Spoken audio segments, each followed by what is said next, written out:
What's going on YouTube? Josh here checking in. Today we are talking about muscle hypertrophy.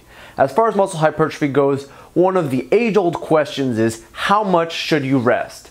You'll hear a lot of bro scientists tell you that you should be resting a certain amount of time in between each sets to maximize hypertrophy, maximize those gains. The question is, what does the science actually tell us about this?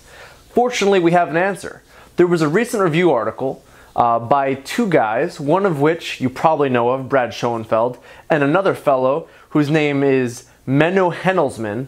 And basically this review article looked at all of the research in this area to answer the question, what effect does your rest interval between each set have on muscle hypertrophy? And what does this research tell us? Basically, there is no right rest interval. When it comes to doing this kind of thing, if you look at the longitudinal studies that basically over time look at different training experiments that varied the rest intervals, there's no difference. You look at all the different studies, there's no difference. Where did this idea come from in the first place if it actually shows no effect? The answer to that is basically there's an acute hormonal response when you have really short rest intervals. Now I'm talking like the order of about a minute or so, 30 seconds to a minute, in that area. If you do that consistently, acutely, you'll have an increase in your growth hormone. Great, right? Increased growth hormone means increased gains, right?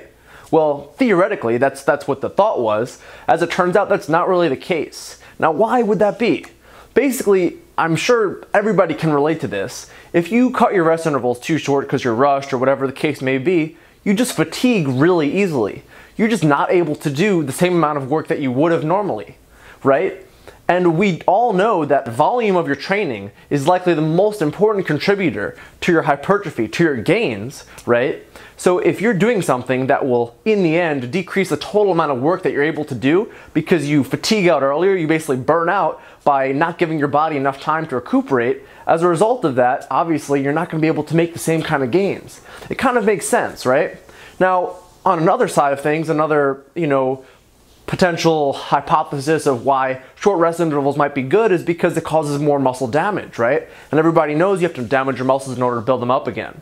Well, as it turns out, it is true that if you use shorter rest intervals, that your markers in your blood, lactate, your creatinine kinase, various other blood markers, immune function, all this kind of stuff, if you measure it in the blood after you test your rest intervals and you have shorter rest intervals, guess what?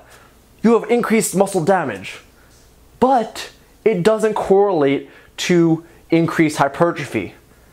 That's to say, again, the most important thing is probably volume, right? So the fact that you're reducing your rest intervals and you might be damaging your muscles a little bit more doesn't necessarily translate to more gains. So in conclusion, how much should you rest in between sets if you're trying to get jacked? As much as you need. In the end, it's a matter of auto-regulating for yourself, determining what is the right amount for you, what will give you enough rest so that way you can fit your workout in, get enough total volume, and still lift a good amount of weight with a fair amount of intensity. It's really the balance between resting too much where your workout just drags on for way too long and resting just the right amount of time, that way you're still able to get a good amount of work in for the total workout and see those gains. I hope you guys like this video. Be sure to give it a like, and if you're not a subscriber already, hit that subscribe button. Oh, and by the way, if you guys are wondering, why do I have this mustache after Movember is over? Well, quite frankly, I think this mustache is pretty awesome, and I think it might be contributing a little bit to my gains, so I'm just going to keep this mustache and ride it out. I'll catch you guys in the next video.